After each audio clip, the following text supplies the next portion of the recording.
So guys, bago tayo magpatuloy sa vlog, kain muna tayo ng mani.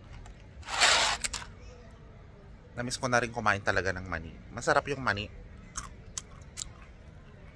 Ito, puting mani. Yan.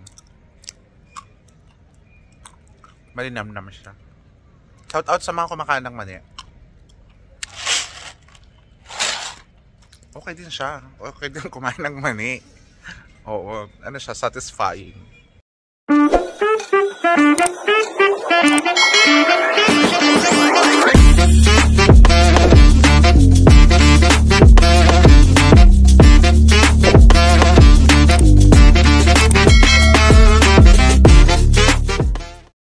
Hello guys, kamusta kayong lahat? Kain tayo ng mani. Kagigising ko lang. Tapos gusto ko magtambay sa rooftop kasi medyo makulimlim. Katatapos lang ng ulan. So, tapos na ang aming training. Makakapag-upload na ako ng mga bagong videos ngayon. So, for now, ang gagawin ko muna ay bibigyan ko muna kayo ng mga iba't ibang pangyayari or mga kaganapan dito sa Africa. So yung mga bata, hindi ko pa sila nakakasama. Pa-hi hello lang sila sa labas kasi nga madalas ako sa training namin nakafocus. So ngayon dito sa likuran ko guys, napapansin nyo ang daming mga bahay, di ba?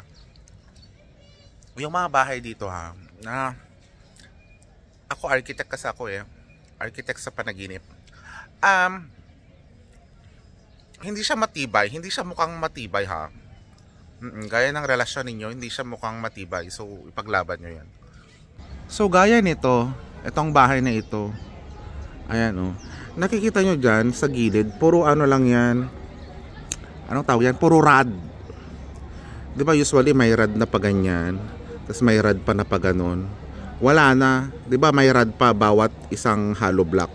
Dito wala, basta sa gilid lang may rad. Tapos dito na naman may rad. O dito wala walang rad. So anywhere na lang. So bilang isang engineer na naman sa panaginip, kulang talaga yung mga kagamitan nila na ginagamit. At parang yan yung way ng pagpapatayo nila ng bahay. Very simple, just straight line and then horizontal line, parallel line, finish. Ganun lang siya. So, pag may mga sakuna, maaring mabilis lang yan gumuho or something. 'Di ba? Ang way kasi ng mga bahay dito, guys, pataasan, palakihan. Oo. At padamihan ng anak. Kasi nga nakausap ko yung isang customer namin. Ako na lang magsabi kasi nga anong tawag dito. Hindi ko rin siya ma-interview ng naka-video. So sabi niya, sa isang ganyan daw na bahay, either may 2 pamilya or 3 pamilya. Kasi nga dito, alam nyo naman na sila ay Muslim. So yung nakausap ko rin na distributor namin ay pangalawang asawa. Oo, masaya naman daw siya bilang pangalawang asawa. So hindi ko naman yun kine-question. Siya yun pakasal siya dun diba? So nakakabigla lang kasi hindi nga tayo ganon, 'di ba? Pero sa kanila it's traditional, it's normal. Okay? So yung unang asawa daw nung asawa niya may anak na, tapos sila wala pa. Oo. Lagi ko yung nakakausap na customer namin. So diyan ang daming anak. Marami, I mean, ano bang tawag doon? Extended ba? Extended family yung laman niyan nung bahay. Parang yung kapitbahay namin, 'di ba? Yung anak niya parang 5. Tapos yung anak niya na dalagitan na may anak na ring 2. Bata pa siya, ganun. Normal pala 'yan yung paramihan ng anak. Oo. So guys, bago tayo magpatuloy sa vlog, kain muna tayo ng mani. Namiss ko na rin kumain talaga ng mani. Masarap yung mani. Ito, puting mani. Yan. Malinamnam siya. Shout out sa mga kumakain ng mani. Okay din siya. Okay din kumain ng mani. Oo, ano siya, satisfying. Minsan nakakadiri, pero wala eh. Kailangan mo kumain ng mani. So guys, yung mga bahay din dito, hindi tinatapos. Hindi tinutuloy. Kumbaga, bilis sila ngayon ng 100 hollow blocks. Tapos, pagtapos na yon, wala na. Antay na naman ng ilang buwan. Tapos gawin na naman. Anyway, ganoon naman talagang pagpapagawa ng bahay. Pag may pera kayo, at kaya nyong tapusin lahat, go. Diba? Kung wala naman, hindi pa unti-unti lang. Hindi naman yan paunahan, diba? Umuhugot. Alam nyo talaga yung wish ko ngayon dito guys, yung umulan araw-araw, yung kahit tamang ulan lang. Kasi, grabe yung danas namin dito ng ulan, init. As in, parang dito ko masasabi na umitim talaga ako. Tapos, alam mo yun, nagkaroon ako ng mga freckles. Oh. Nagkaroon ng mga freckles sa mukha, yung mga ganun. Kasi, the weather is really affecting me. Oo, as in, imagine ha, dito, parang nakikita mo na yung wavelength. Oo, na alam mo yun, yung init, yung wavelength ba? Alam mo yung wavelength? Ano ba yung wavelength? Yun. Basta yun.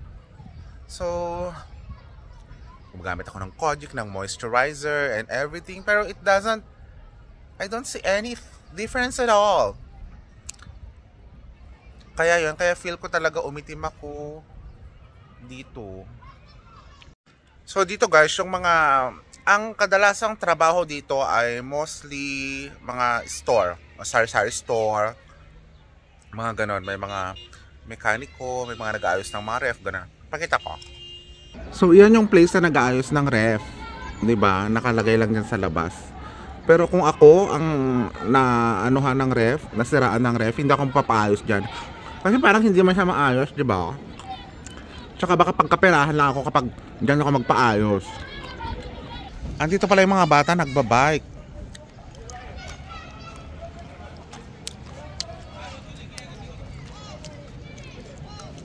Yan sila oh. Pero wala sila Usman, wala sila Yusuf. Tagal ko na rin silang hindi nakikita. Yung nanay ni Abdul, sumali sa training namin, nakapasa siya. So sa Abdul nakita ko nung meron kaming training kasi sumama siya kasi nga binigyan namin yung nanay niya ng award. So, sa mga susunod na mga araw, we're going to meet them, we're going to talk to them, we're going to eat with them. Ang balak ko pa nga is samahan nila ako sa labas para kumain ng mga iba't ibang Senegalese food. So, yun yung plan ko ha. Example, si Usman, sasama ko siya sa isang restaurant. Tapos, bibili kami doon ng any Senegal food, then iti-taste namin. Then after that, uuwi na kami. Para gusto ko naman maipakita sa inyo yung mga food nila dito kasi it's very interesting topic. It's very interesting vlog kung malalaman niyo yung mga food nila dito kasi may mga food sila dito na mababantot, may mga food sila dito na alam mo yun, iba-iba yung mga spices. Babantot siya pero masarap siya yung mga ganon. So, I think it's the right moment for you to see it. So guys, dyan muna nagtatapos ang ating vlog for today kasi medyo umaambon-ambon na. So, kita-kits tayo ulit sa mga susunod na mga araw. And I'm happy to see you all na nanonood pa rin kayo ng ating channel. Thank you and have a good day. God bless.